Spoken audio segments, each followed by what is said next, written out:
Akan Yesus Raja di atas segala raja, Raja di atas.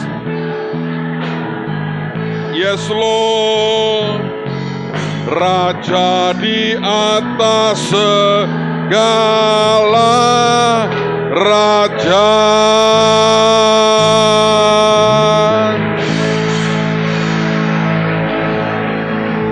Dan malam ini turunkan anugerah-Mu buat setiap kami, mampukan kami menangkap akan hati-Mu dan kenal akan jalan-jalan-Mu.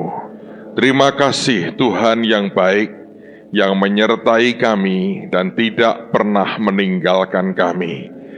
Urapi kami roh hikmat, wahyu dan pengertian yang cengkeram dan kuasai kami, sehingga anak-anak-Mu mengerti apa yang Tuhan mau.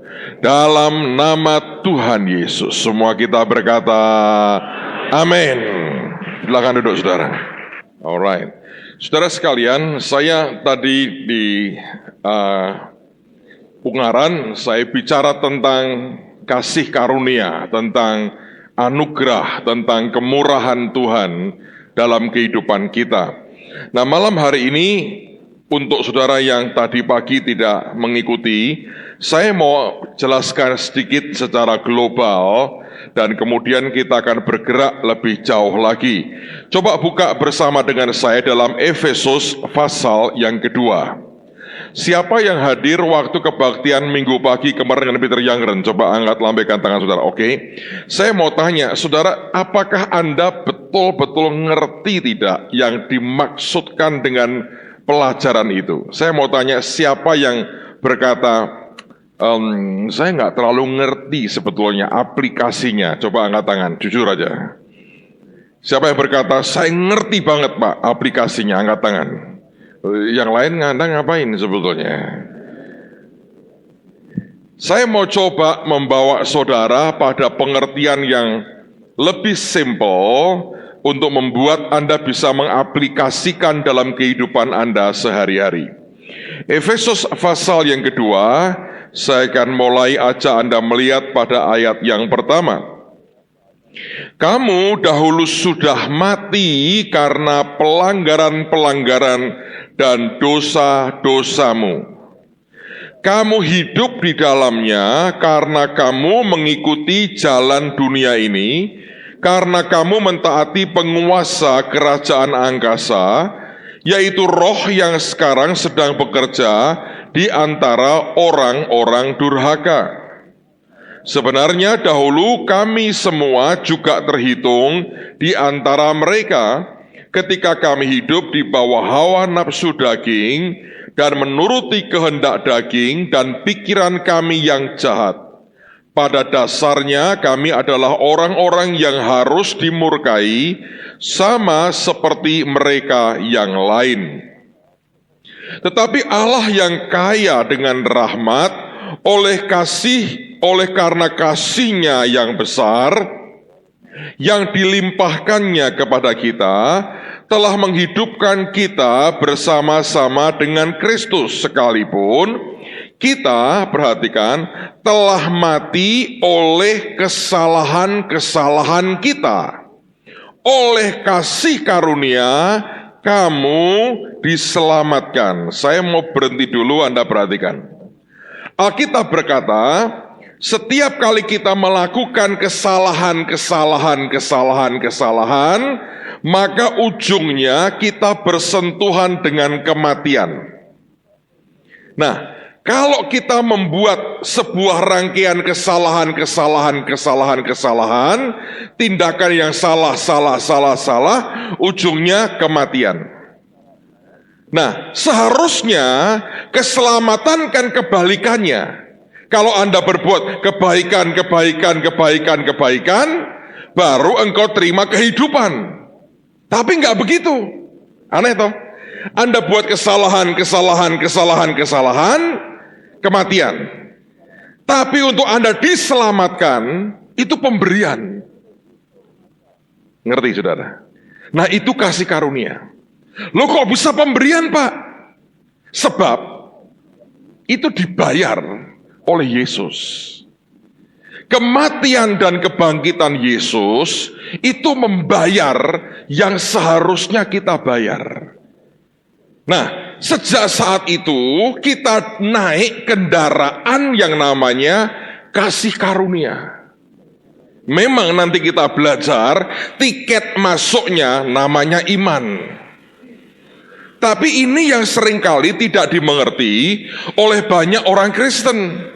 Kita berpikir segala yang membawa kepada keselamatan itu karena perbuatan kita. Kita harus berbuat sesuatu baru kemudian kita mendapatkan keselamatan. Tapi Alkitab tidak berkata begitu. Saya ulang ya, Anda perhatikan pada ayat yang ke berapa tadi? Ke-5.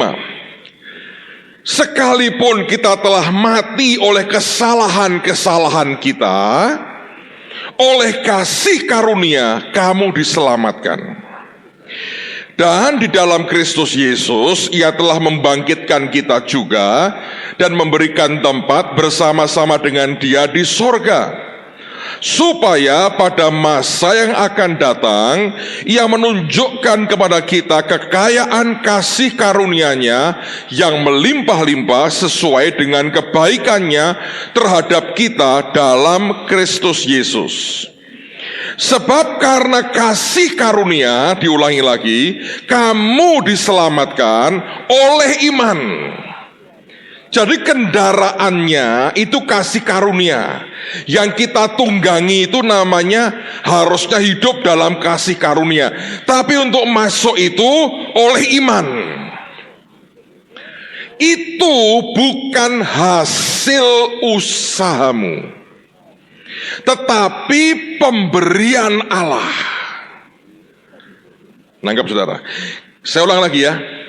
Ayat yang ke-8, ini penting sekali. Sebab karena kasih karunia kamu diselamatkan. Kita ini selamat bukan karena perbuatan, tapi pemberian. Oleh iman. Kita percaya, diberi. Kita mau, diberi. Oke? Itu bukan hasil usahamu, tetapi pemberian Allah. Tidak ada kaitan dengan usaha kita, tindakan perbuatan kita, tidak ada kaitannya. Itu murni pemberian. Itu bukan hasil pekerjaan, bukan hasil pekerjaanmu, bukan itu karena hasil usahamu, bukan hasil pekerjaanmu. Jangan ada orang yang memegahkan diri. Karena kita ini buatan Allah, diciptakan dalam Kristus Yesus untuk melakukan pekerjaan baik yang dipersiapkan Allah sebelumnya. Ia mau supaya kita hidup di dalamnya. Nah, sekarang saya mau ajak Anda melihat akan kenyataan ini. Agama mengajar begini. Untuk mencapai tingkatan tertentu keselamatan, harus ini, harus ini, harus ini, harus ini, harus ini. Kerjakan ini, maka mudah-mudahan Anda selamat. Di dalam Yesus, itu pemberian. Sudah dibayar oleh Yesus semuanya. Dia sediakan kasih karunia. Bagian kita tinggal berkata, amin, aku percaya. Sudah. Nah, untuk orang jadi orang Kristen dan diselamatkan, cuma berkata, aku terima Tuhan, lalu kita masuk. Tetapi anehnya, setelah kita lahir baru, perjalanan kita ini kok dilengkapi, diwarnai dengan perbuatan, usaha. Nah, ini kan gak cocok, saudara. Orang gerbangnya namanya kasih karunia, mestinya juga masuk itu isinya apa? Kasih karunia, kasih karunia, kasih karunia, kasih karunia. Jadi hidup itu bukan dari hasil kerja keras kita, tapi karena kemurahan dan anugerah Tuhan. Nah, ini susah banget dimengerti. Karena manusia berkata, loh kita kan harus berusaha. Nah, itu watak orang yang tabiat atau sifat manusia yang masih terkutuk oleh dosa. Kenapa? Karena ketika manusia belum berdosa di Taman Eden, manusia menikmati semua pemberian Tuhan. Begitu manusia berdosa, Tuhan berkata, dengan berpeluh, ya kan, kamu akan mencari rezekimu, cari makananmu. Sejak itu orang kalau tidak berpeluh, tidak mendapatkan untuk nafkahnya. Nah, itu masuk dalam hidup kita. Sampai ikut Tuhan pun kita berkata harus berpeluh, mesti kerja keras. Nah, itu yang Peter Youngren bilang 7 kunci, 15 langkah. Anda ngerti gak? 23 rahasia kelimpahan, rahasia ini, rahasia itu. Kuncinya 13 kunci. Banyak banget tuh 13 tuh saudara. Juru kunci kan. Itu kan sebetulnya berbagai macam tindakan yang dibuat. Padahal sebetulnya kalau Anda lihat Yesus dalam hidup Tuhan itu nggak begitu, saudara. Nah, itu pergulatan sebetulnya. Ternyata semakin Anda itu bersikukuh pada aku harus ini, harus ini, harus ini, nggak banyak yang bisa didapat. Kekristenan itu bukan soal aturan. Kekristenan soal hubungan, relationship. Nah, sekarang saya mau tunjukkan sebuah contoh di Alkitab. Coba buka Lukas 15.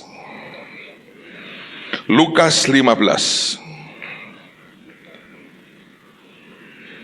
Lihat mulai ayat yang ke-11. Ini cerita saya yakin Anda sudah familiar. Sekarang mari kita lihat cerita ini, kita lihat dari sudut yang berbeda. Saya mau tunjukkan kepada Anda tentang 2 anak yang Bapak punya. Ini sudut yang jarang Anda perhatikan. Lukas 15.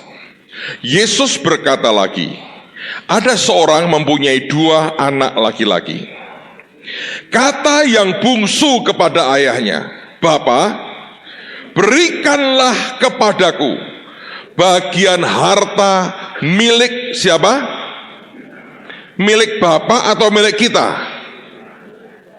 Coba Anda lihat lagi, ayo. Ini hartanya siapa? 12. Kata yang bungsu kepada ayahnya, Bapa, berikanlah kepadaku bagian harta milik siapa? Milik kita, yang menjadi hakku. Kalau Anda punya anak, saudara masih sehat, segar, bugar, ada anakmu minta seperti ini, Anda bangga atau sebel? Anda bangga atau Anda malah berkata, kurang ajar? Yang mana?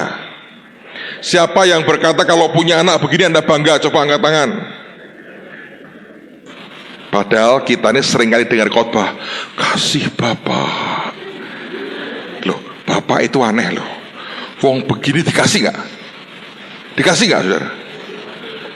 Alkitab berkata, lalu ayahnya membagi-bagikan harta kekayaan itu di antara, diberi gak? Bijaksana gak? Ayo. Kalau sekarang Anda sebagai orang tua, anakmu datang berkata, Papa anak cuma 2, ini harta milik kita loh Pak, saya kan anakmu, jadi aku minta bagian Pak. Diberi gak? Lo mau apa nang? Dagang? Enggak, gua mau seneng-seneng, mau tak habisin, mau pesta pora. Bu dagang nak? Enggak mau. Hidup harus dinikmati. Lah mau buat apa? Tidak usah Papa tahu. Pokoknya ini kan harta kita bersama. Yang kerja kok nang. Tetapi karena aku ini anakmu. Saya mau tanya, saudara berikan tidak? Atau ada tempilingi anakmu saudara sebelum saya tanyai? Ayo. Ayo saya tanya. Sekarang ginilah supaya Anda kelihatan baik. Diberi gak sih kalau begini anakmu? Enggak toh? Berarti bapak ini bijaksana enggak? Ayo kowe. Ayo kowe. Siapa berkata ini bapak tidak bijaksana? Angkat tangan. Loh, tidak berani loh. Ini bapak ini gambarkan siapa sih? Bapak di surga. Bapak di surga itu bijaksana enggak? Maukah Anda ikuti jejaknya? Lah, lain persoalan Pak. Itu loh saudara. Tuhan itu punya cara berpikir yang beda dengan kita. Loh kok berani Pak? Ini bedanya. Tuhan itu pegang kendali hidup orang. Kita tidak pegang kendali. Itu membawa perbedaan. Makanya kalau Tuhan itu berbuat sesuatu kepada seseorang, kita seringkali bingung. Loh, gitu kok loh kok diberi? Kecewa akhirnya. Tapi Bapak itu lain. Cara mikirnya lain. Tapi yang berikutnya Anda harus hargai. Anak bungsu ini dia ngerti yang namanya hubungan, relationship. Dia bilang ini milik kita. Dia bilang aku secara positifnya, gua anakmu, babi, gua ini anakmu. Ngerti gak saudara? Itu harta milik kita. Saya punya anak laki, dan dia makin dewasa, sebentar lagi umur 17. Satu hari dia ke gereja. Ini sudah lama berlangsung sebetulnya. Saya lihat dari atas sampai bawah. Potongan rambutnya dijabrikin, bukan saya lah. Tapi saya lihat aroma parfumnya punya gua ini. Bajunya bajuku. Kaos dalamnya dia gak punya, dia pakai punya gua. Sabuknya ini hadiah ulang tahunku, dikasih orang Louis Vuitton, dia pakai ini. Celananya celana gua dia pakai. Saya lihat kaos kakinya, kaos kaki gua dia pakai. Sepatunya, sepatu saya dia pakai. Ya tidak cuman jabriknya ini saudara, yang lain semua. Saya bilang begini, Sam, itu punya papa. Dia ngomong apa? Dia rangkul saya dengan tenang. Milik bersama Pak. Papa juga boleh pakai baju saya. Ya, siapa yang mau? Dengan tenang, senyum. Milik bersama Pak. Punyamu, punyaku, punyaku, punyamu. Ya, lain mutunya. Saya sih belum seperti Bapak di surga. Yang baju sudahlah, saya hanya coba menghimbau. Tapi ketika dia buka satu lemari, saya bisa melotot berkata, no. Apa itu saudara? Dasi. Oh, cincin? Oh, cincin apa lagi? Kalau dia mulai sentuh dasi saya bilang, Papa tuh pelit gini.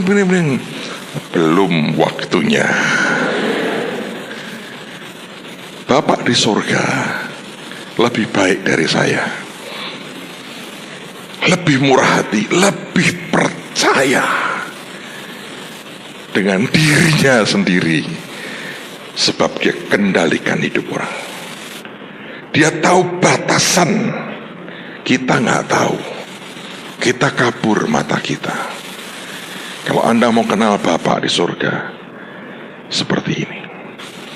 Banyak orang berkata, oh Tuhan, berikan ku kasih Bapak. Nggak kuat saudara kasih Bapak itu. Kayak begini. Oke, teruskan lagi.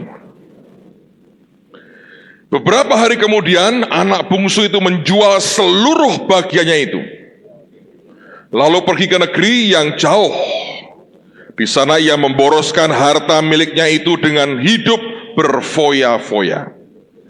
Setelah dihabiskannya semuanya, timbullah bencana kelaparan di dalam negeri itu dan ia pun mulai melarat. Lalu ia pergi dan bekerja pada seorang majikan di negeri itu. Orang itu menyuruhnya ke ladang untuk menjaga babinya. Lalu ia ingin mengisi perutnya dengan ampas yang menjadi makanan babi itu, tetapi tidak ada seorang pun yang memberikannya kepadanya. Lalu ia menyadari keadaannya, katanya, betapa banyaknya orang upahan Bapakku yang berlimpah-limpah makanannya. Tetapi aku di sini mati kelaparan. Aku akan bangkit dan pergi kepada Bapakku dan berkata kepadanya, Bapa, aku telah berdosa terhadap surga dan terhadap Bapa. Aku tidak layak lagi disebutkan anak Bapa. Jadikanlah aku sebagai salah seorang upahan Bapa. Maka bangkitlah ia dan pergi kepada bapaknya. Ketika ia masih jauh, ayahnya telah melihatnya. Lalu tergeraklah hatinya oleh belas kasihan. Ayahnya itu berlari mendapatkan dia, lalu merangkul dan mencium dia. Kata anak itu kepadanya, Bapa, aku telah berdosa terhadap surga dan terhadap Bapa, aku tidak layak lagi disebutkan anak Bapa. Tetapi ayah itu berkata kepada hamba-hambanya, lekaslah bawa kemari jubah yang terbaik, pakaikanlah itu kepadanya dan kenakanlah cincin pada jarinya dan sepatu pada kakinya. Dan ambillah anak lembu tambun itu, sembelihlah dia dan marilah kita makan dan bersuka cita. Sebab anakku ini telah mati dan menjadi hidup kembali, ia telah hilang dan didapat kembali. Maka mulailah mereka bersukaria. 25. Ini yang berikutnya. Tetapi anaknya yang sulung berada di ladang, dan ketika ia pulang dan dekat ke rumah, ia mendengar bunyi seruling dan nyanyian tari-tarian. Lalu ia memanggil salah seorang hamba dan bertanya kepadanya, apa arti semuanya itu? Jawab hamba itu, adikmu telah kembali dan ayahmu telah menyembelih anak lembu tambun, karena ia mendapatnya kembali dengan sehat. Maka marahlah anak sulung itu dan ia tidak mau masuk. Lalu ayahnya keluar dan berbicara dengan dia. Tetapi ia menjawab ayahnya, katanya, telah bertahun-tahun aku melayani Bapa dan belum pernah aku melanggar perintah Bapa. Tetapi kepadaku belum pernah Bapa memberikan seekor anak kambing untuk bersuka cita dengan sahabat-sahabatku. Tapi baru saja datang anak Bapa yang telah memboroskan harta kekayaan Bapa bersama-sama dengan pelacur-pelacur. Maka Bapak menyembelih anak lembu tambun itu untuk dia. Kata ayahnya kepadanya, anakku, engkau selalu bersama-sama dengan aku, dan segala kepunyaanku adalah kepunyaanmu. Kita patut bersuka cita dan bergembira, karena adikmu telah mati dan menjadi hidup kembali. Ia telah hilang dan didapat kembali. Bedanya si sulung berkata itu harta kekayaan Bapak. Bungsu berkata itu harta kita. Saudara tahu problem dari si sulung ini? Ini tipikal orang Kristen yang hidup dari dasar perbuatannya. Dia bahkan begitu bangga dengan perbuatannya. Dia berkata, bertahun-tahun aku mengikut Bapa, melayani Bapa, dan tidak pernah aku melanggar perintah Bapa. Tidak pernah. Tapi keinginan hatinya adalah bersenang-senang dengan saudara, dengan sahabat-sahabatnya. Anda ngerti perbedaannya?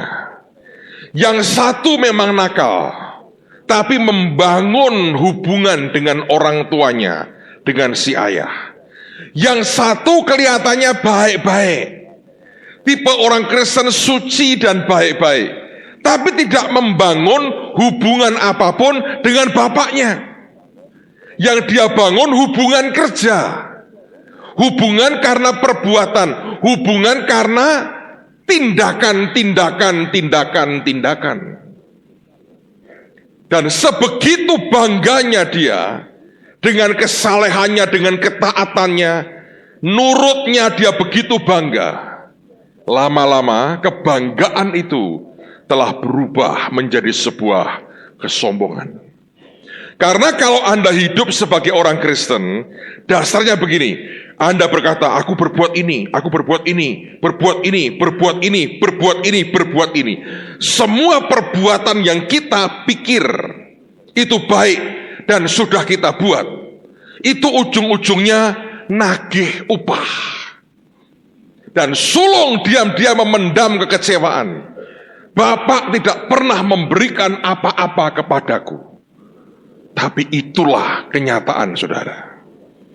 Berapa banyak orang Kristen, hamba Tuhan, sepertinya kerja begitu keras, melakukan banyak hal, dan akhirnya dia kecewa.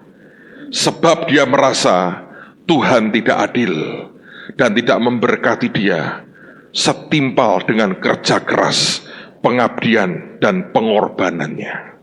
Ya kan, saudara? Sementara ada orang yang seenaknya kelihatan hidupnya, tapi jatuhnya itu enak terus. Anda tahu diberi cincin itu seperti dikembalikan otoritasnya loh. Ditaruh lagi hak untuk menggunakan kekayaan bapaknya. Siapa yang tidak marah dengan pembanding yang seperti itu? Kalau kita tidak hati-hati, kalau hidup kita dengan Tuhan dasarnya perbuatan, dasarnya tindakan, Anda tidak menjalin relationship atau hubungan, satu hari Anda bisa kecewa. Karena Tuhan berkata begini, loh, aku ini bukan cari pekerja kok. Aku korbankan Yesus untuk aku dapat anak. Aku mau hubungan. Aku mau ikatan hati dengan anak-anakku. Dan kalau itu yang bisa Tuhan dapat, hatinya suka sekali. Tapi kita lebih suka tindakan ini. Setelah kita kumpulkan semua yang kita pikir kita baik, diam-diam di dalam kita nuntut Tuhan. Diam-diam kita berkata, harusnya aku dapat ini. Harusnya aku terima ini dong. Harusnya kan aku begini. Dia gak dapat tuh. Kalau Anda perhatikan, saudara, gimana ya kita mau berkata Bapak itu secara manusia itu bijaksana? Sulung ketika dia pesta, diundang gak sulung, saudara? Tidak loh. Dia pulang kerja, bingung loh, itu kok rame-rame? Dangdut, campur sari, jazz, semua kan klasik. Ada apa? Ini ada apa? Baru pegawainya cerita, adikmu pulang sehat, bau babi tapi sehat, katanya begitu. Tidak haram. Bapak senang pesta besar, ngamuk dia, marah. Kenapa kok dia dipestain? Saya itu anak kambing aja, gak pernah diberi. Padahal aku tidak pernah melanggar perintahnya. Dia bilang, gua gak sudi ya masuk begitu. Ya di luar. Dia pikir dengan semua perbuatannya, dengan semua tanda petik, tidak melanggarnya. Dengan semua kesalehannya, tidak pernah melanggar, tapi robot. Anda mau hidup dengan robot? Kadang-kadang perlu, saudara. Ada film I, Robot, Anda perlu nonton itu. Nggak pernah ngelanggar garis, tapi nggak ada feeling, nggak ada hati, nggak ada gairah di dalamnya, nggak ada geloranya dengan Tuhan. Coba ngerjain itu, tiap hari jam 3 bangun, lagi tak. Amin. Tiap hari bertahun-tahun, Tuhan bingung ngomong apa to kuwi. Susah ngerti Tuhan itu. Aduh, Tuhan tuh ciptain gini, saudara. Kalau Anda tidak bisa lebih baik dari malaikat, forget it. Malaikat itu lakuin perintah Tuhan persis. Tapi nggak pernah toh ada ayat maka menangislah malaikat-malaikat. Nggak ada toh. Betapa Tuhan mengasihi malaikat-malaikat. Dia ciptakan manusia serupa dan segambar dengan dia. Sebab hatinya ingin fellowship. Bayangin ya. Sampai nih saudara. Begini. Nggak pernah ngelanggar garis. Tapi nggak ada feeling. Nggak ada hati. Nggak ada gairah di dalamnya. Nggak ada geloranya dengan Tuhan. Coba ngerjain gitu. Tiap hari kerok jam 3 bangun. Ada lagi tak? Amin. Tiap hari bertahun-tahun Tuhan bingung ngomong apa to kuwi.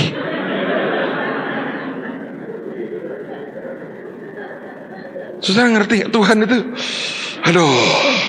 Tuhan tuh ciptain gini, saudara. Kalau Anda tidak bisa lebih baik dari malaikat, forget it. Malaikat itu lakuin perintah Tuhan persis. Tapi nggak pernah toh ada ayat maka menangislah malaikat-malaikat. Nggak ada toh. Betapa Tuhan mengasihi malaikat-malaikat. Dia ciptakan manusia serupa dan segambar dengan dia. Sebab hatinya ingin fellowship. Bayangin ya. Sampai nih saudara. Di Taman Eden. Di hari yang sejuk. Tuhan jalan-jalan. Dan manusia sembunyi. Sebetulnya kenapa ada Taman Eden, ada manusia? Buat temen ngobrol, cerita, ngomong dari hati ke hati. Tapi kita memberikan ke Tuhan hidup kayak robot. Aku tidak pernah melanggar perintah Bapa. Semua yang Bapa lakukan, aku akan lakukan. Toeng. Masa begitu? Dan Tuhan berkata-kata, you robot tidak usah ikut makan. Kamu robot tidak ngerti musik, tidak ngerti apa-apa, you diem di situ. Tapi Bapak telah melakukan sesuatu yang tidak adil. Tuhan berkata, dan kabeh wong koyo ngene iki piye. Tuhan sedih. Bapak berkata kepada Yesus, kok salah produk semua, bagaimana toh? Iya memang kita semua memang orangnya kayak begini, tidur. Gimana? Robot. Bertahun-tahun aku melakukan perintah Bapa, tidak pernah aku melanggar perintah Bapa. Robot, saudara. So, kalau punya bayi mau tak ganti boneka? Kedip, mau? Walaupun anakmu ngompol, ngobrol, lebih bagus bayi hidup. Betul nggak saudara? Tuhan itu begitu. Lu mau ngompol, lu mau ngobrol, gua urusin dah. Tapi kalau ngehek, ini sudah soak baterainya. Robot pula saudara. Anda bisa ngerti. Robot itu mau didandani apa? Gak bisa. Robot kok protes. Dari dulu kok saya warnanya podo. Lah emang dicat abang saudara. Dicat merah. Itu kenapa ganti-ganti? Karena itu anak bertumbuh. Ganti model, ganti. Tuhan berkata begitu. Tuhan itu ingin relationship. Bukan robot. Saya harap Anda nangkap. Nah, ketika dia dapatkan orang-orang yang cinta Tuhan, yang bukan robot, seneng. Karena ternyata sebagian besar cetakannya salah produk. Roh agamawi itu menciptakan robot. Diprogram semua. Ada yang berkata, mau berkenan doa 6 jam. Sing kuat sinten. Saya terus terang gak kuat. Bapak gak kuat? Tidak, gak kuat saya. 5 menit saya masih bertahan. Doa 6 jam. Jamur, saudara. Tapi robot kuat. Loh, saya tidak anti orang doa 6 jam. Anda bisa 24 jam, 28 jam. Kalau itu Anda berhubungan dengan Tuhan, dengan manis, Tuhan juga senang. Nah, tapi kalau robot, isinya ini daftar panjang lang. Tuhan bergeleng-geleng, yopo. Relationship ini menghasilkan sesuatu yang berbeda. Beda kok, saudara. Makanya kalau saudara tidak bisa nangkap ini, kita bingung. Kenapa Bapak begini? Sejujurnya seringkali saya lihat, dia suka dengan orang yang rada-rada liar begitu, tapi hidup. Dan berkata ini minimal anak hidup nih. Bukan robot.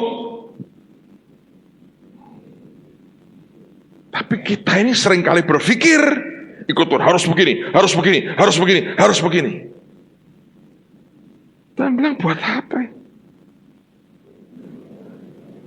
Dia bilang, aku mau relationship. Aku mau sebuah hubungan.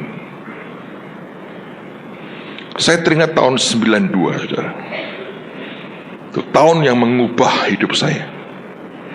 Saya diajak teman ke KKR-nya Benny Hinn. Wah, saya lihat hadirat Tuhan itu luar biasa. Saya persingkat aja ceritanya. Jam 1 siang saya sudah masuk ke gedung itu, lewat jalan belakang. Kornya latihan jam 3 kali, saudara. Saya dengan teman saya, pendeta Indonesia di Toronto itu, waktu itu, Kanada. Baru 1 lagu latihan loh. Ini mata saya lihat kayak liquid turun. Pas kena, gak tahan, saya nangis kayak anak kecil. Kosong loh, gornya masih kosong. Nangis kayak anak kecil. 2 hari kebaktian dilawat Tuhan luar biasa. Selesai malamnya saya hampir gak bisa tidur. Saya bergumul terus, saya bilang, Tuhan, kok bisa ya orang kau pakai begitu rupa? Kok bisa ya hadirat Tuhan begitu hebat? Dan Tuhan berkata, dia orang yang tahu bagaimana menyenangkan hatiku. Kalau engkau belajar bagaimana menyenangkan hati Tuhan, aku juga akan turun kerja dalam hidupmu dan lewat hidupmu. Saya pulang ke Indonesia, teman-teman saya tanya, dapat oleh-oleh apa dari Benny Hinn? Saya bilang, menyenangkan hati Tuhan. Saya diketawain. Mereka berkata, kalau cuma itu ya kami sudah tahu toh. Kenapa harus sampai ke Benny Hinn? Tapi 2 hari kemudian, hari Kamis itu, kita ada acara doa malam di gedung ini, saudara. Ini masih kacau balau. Kami buat kayak apa itu, partisi.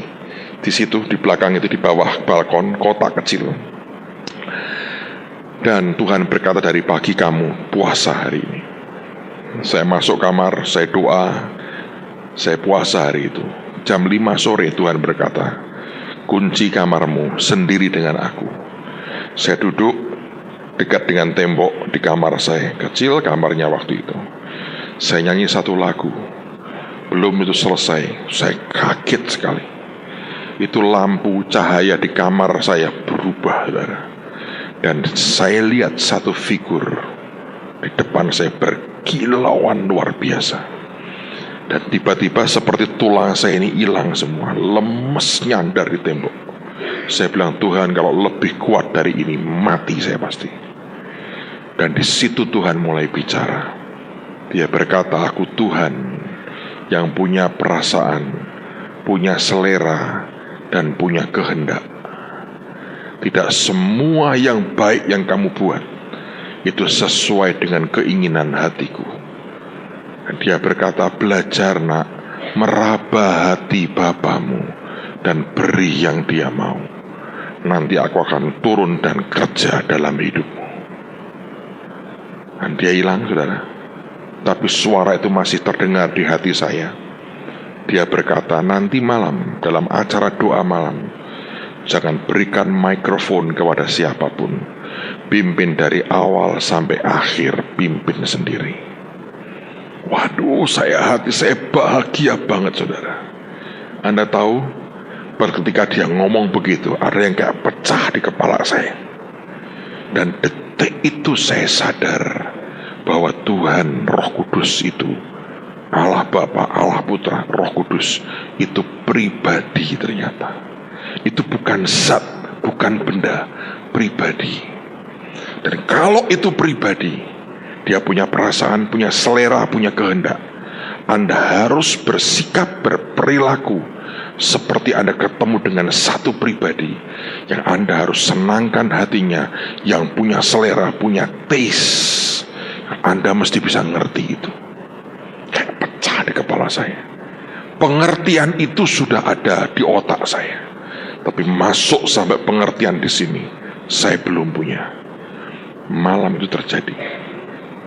Saya datang ke tempat ini, masih berantakan semua tahun itu. Kami baru beli. Dan kemudian saya cerita dengan teman-teman apa yang saya lihat. Lalu saya nggak tahu apa yang terjadi yang di pikiran mereka. Semua mereka diam. Mereka berpikir ini orang ikut-ikutan Benny Hinn paling-paling. Ini kena pengaruhnya Benny Hinn lah. Tapi malam itu kami mulai nyembah Tuhan. Dan Tuhan beritahu saya lagu demi lagu yang dia suka. Anda tahu seringkali orang mimpin pujian itu tidak peduli dengan perasaan Tuhan. Contoh begini, saudara. Saya kan sering keluar kota. Orang yang mengasihi saya ingin menjamu saya akan bertanya, Pak, mau makan di mana? Ada teman saya Kevin, kalau saya tanya, Pak, mau makan di mana? Kalau saya berkata, aku seperti imam hari ini ingin memberikan korban bakaran, dia happy. Kalau saya bilang, saya mau soto di dalam nama saudara. Sudah seminggu di Semarang dan Kudus dibaptis dalam nama soto, rawon, dan nasi gandul, mabuk dia. Ini orang Malaysia jadi tidak bisa makan soto, harap dimaafkan, saudara. Soto Jepang pun dia nggak bisa, kebangetan banget. Jadi dia tanya dengan saya, Pak, mau makan di mana? Apa yang saya bilang? Walaupun saya tahu kadang-kadang dia ya, Bapak mengecewakanku mungkin, tapi dia tetap beri apa yang saya kepingin. Right? Dengan manusia, orang bersikap seperti itu. Ketika kita memberikan pujian ke Tuhan, penyembahan, kan mestinya yang dia suka, ya kan? Tapi kita gak peduli. Lagunya yang lagi enak, lagu ini yuk, kita beri aja. Pokoknya harus begini caranya. Tidak peduli lu suka gak suka, lu terima lu katanya. Itu kan robot, saudara. Mana perasaanmu? Dengan Tuhan, no. Kan kita seringkali sadar gak sadar hidup kita begitu kan. Tiap hari Tuhan diberi sebuah kerutinan yang membosankan. Tanpa feeling, tanpa perasaan, tanpa gelora, tanpa cinta, tanpa apapun dari hati kita. Malam hari itu saya masih ingat, saya diberi lagu. Terus Tuhan ngomong begini. Sebelumnya dia ngomong gini, pada waktu nanti aku suruh kamu naikkan lagu urapan baru. Suruh anakku berdiri nyembah aku akan lawat mereka. Saya cerita semua ke teman-teman saya. Nah, di saat tertentu dia ngomong, sekarang waktunya doa syafaat. Sungkan saya sebagai manusia tetap keluar. Makanya Anda harus mengerti, orang boleh mengalami ketemu Tuhan. Proses dalam hidup tetap harus jalan, saudara. Tidak bisa sekejap langsung berubah jadi baik gara-gara ketemu Tuhan. Enggak. Tetap proses harus jalan. Nah, pada waktu itu apa yang terjadi? Saya itu sungkan. Dari awal saya monopoli sendiri. Saya berikan mikrofon saya kepada teman. Entah apa yang di pikiran dia berkata, mari kita berdiri saudara. Kita naikkan lagu urapan baru. Saya pikir dia disuruh Tuhan. Dia makin nyanyi, hadirat atmosfernya makin drop. Saya bilang, Tuhan, mana? Makin ngedrop begini. Dan dia berkata, siapa yang suruh berikan mikrofon itu kepada orang lain? Saya kaget sekali. Saya berkata, sorry ya, saya ambil lagi. Saya bilang, aku mesti ngapain Tuhan? Dia bilang, nyanyi lagi. Aku bilang, sudah Tuhan, lagi nyanyi. Saya ajak nyanyi lagi. Dia bilang, lagi sekali. Kali kedua belum selesai. Terus seperti ada angin masuk di ruangan. Dan tiba-tiba ada orang teriak jerit. Bum. Saya buka mata. Sebagian besar sudah geletak di bawah. Beberapa teriak-teriak dilayani pelepasan. Sejak itu Tuhan ingatkan dan sadarkan saya bahwa dia itu pribadi saudara. Si bungsu boleh nakal, tapi dia kenal namanya relationship.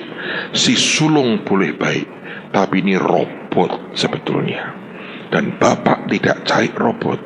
Dia cari orang, cari anak-anaknya yang tahu tentang relationship dengan dia, yang tiap kali mau duduk di bawah kakinya dan berkata, Tuhan, aku mengasihi Engkau. Engkau mau ngomong apa dengan aku Tuhan?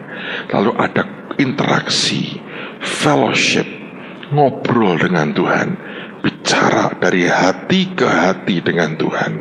Dan di situ orang akan mengalami begitu banyak anugerah Tuhan akan dicurahkan.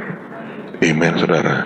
Kalau engkau bawa hatimu seperti itu dan mengizinkan Tuhan terus didik saudara, saudara akan bisa mengalami ada sesuatu yang berbeda keluar di sini. Kemarin kita buat KKR Anak Raja hari Minggu. Saya kaget sebetulnya dengan reaksinya Peter Youngren saudara. Karena dia kagetnya luar biasa. Ketika di Kudus, saya beritahu dia, nanti kita juga mau buat seperti festival, tapi di dalam gedung gereja. Dengan timnya dia ngomong, well ya, tapi kan memang beda ya di lapangan dengan dalam gedung gereja. Dan bagaimanapun Minggu tetap kebaktian Minggu gereja. Dia pikir kebaktian Minggu gereja. Saya sengaja diam. Tidak saya tunjukkan klipnya apa-apa ke dia. Saya bilang pokoknya saya kepingin dia lihat.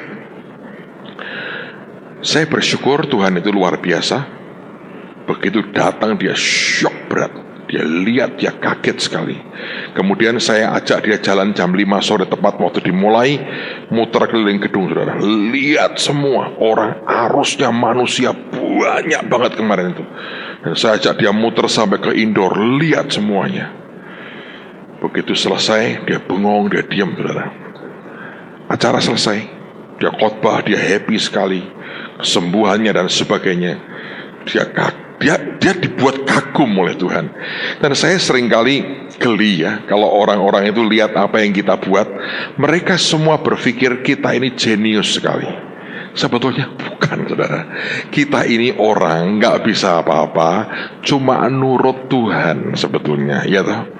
Ada orang bilang, ya wong dikei sembako teko. Maaf loh saudara, terakhir nih gak lagi sembako, cuma mie instan 4 biji. Loh, sembako itu 9 bahan pokok. Ini cuma instan mie 4 biji. Itu bukan karena itu mereka datang. Beberapa pendeta ngomong sama saya. Itu orang-orang itu ngomong begini, Pak maaf loh ya, kami ini tidak semelarat itu untuk dapat pemberian datang. Kami tahu ada sesuatu di situ. Itu kalau dengan baik-baik saudara, itu orang korban berjam-jam hanya dapat Indomie 4. Itu ngenyek banget toh saudara. Sebetulnya pemberian itu kan begini, biarkan mereka pulang tidak dengan tangan kosong. Ada sesuatu yang mereka bisa bawa pulang. Itu saja idenya, bukan sembakonya. Oke. Tapi ketika dia lihat semuanya itu, Dan dia mau buat acara di TV-nya dia itu cukup besar, dia cerita ke banyak orang. Waktu acara semua selesai, kami ngobrol di belakang. Kemudian dia ngomong sama saya sesuatu yang saya sendiri gak bisa ngerti itu. Saya juga tidak terlalu merasa gimana. Tapi dia ngomong sama saya gini, dia bilang, "Pastor, ada satu yang kamu punya, yang jarang orang punya." Dia bilang, "Itu tidak bisa ditutupi. Aku lihat dari matamu. Waktu kamu lihat mereka, dan aku lihat dari mata mereka. Di jalan bagaimana mereka nyapa kamu. Aku lihat mereka cinta banget sama kamu." Saya bilang, "Aku gak tahu apa. Yang penting aku hanya berkata, saya ini hanya disuruh Tuhan melakukan apa yang Tuhan mau."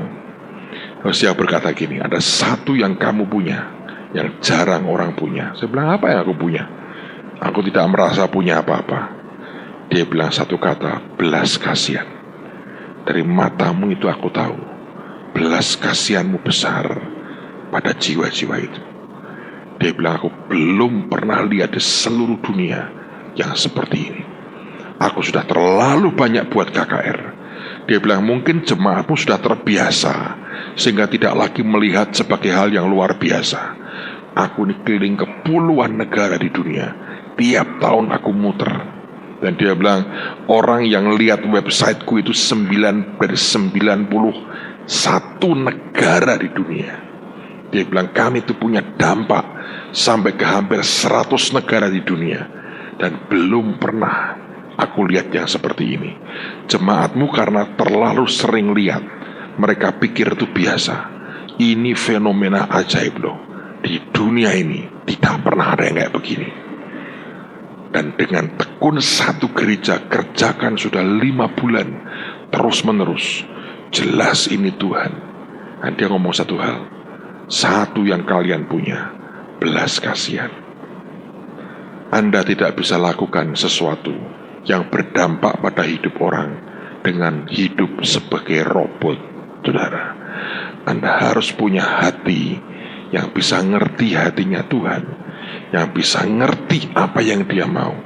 Lalu hatimu akan bisa merasakan hatinya dan belas kasihannya. Waktu Anda lihat jiwa-jiwa, hatimu akan mengenal namanya belas kasihan. Anda akan jangkau mereka berapapun harganya. Anda akan bayar berapapun mahalnya. Anda akan doakan mereka berapapun lamanya, supaya hidup mereka diubah. Kemarin dia geleng-geleng lihat mereka nyembah, mereka angkat tangan. Dia bilang, "Ini tidak masuk akal loh. Ini ajaib sekali apa yang Tuhan buat." Saudara sekalian, mari ikut Tuhan bukan karena aturan. Itu akan membuat kita jadi seperti robot. Mari bangun relationship, hubungan yang dekat, yang manis dengan Tuhanmu. Anda akan lihat banyak perkara yang luar biasa akan Tuhan buat dalam hidup kita. Amen, saudara. Tutup Alkitabmu, mari kita berdoa sama-sama. I love you, Lord, and I lift my voice. I love you, Lord, and I lift my voice. Mari berdiri sama-sama, saudara. To worship you, oh my soul, rejoice, sing joy, my King, in what you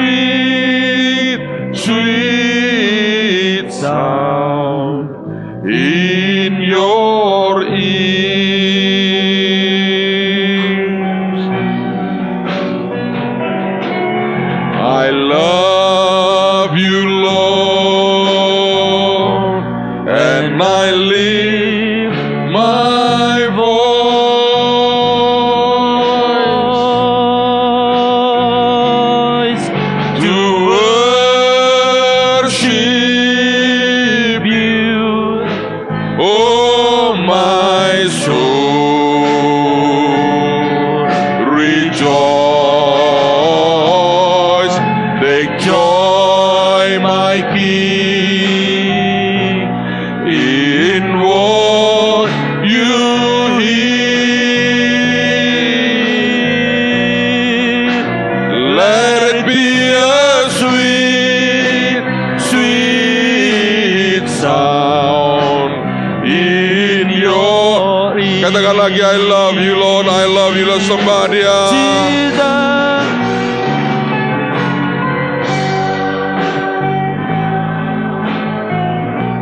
And I live my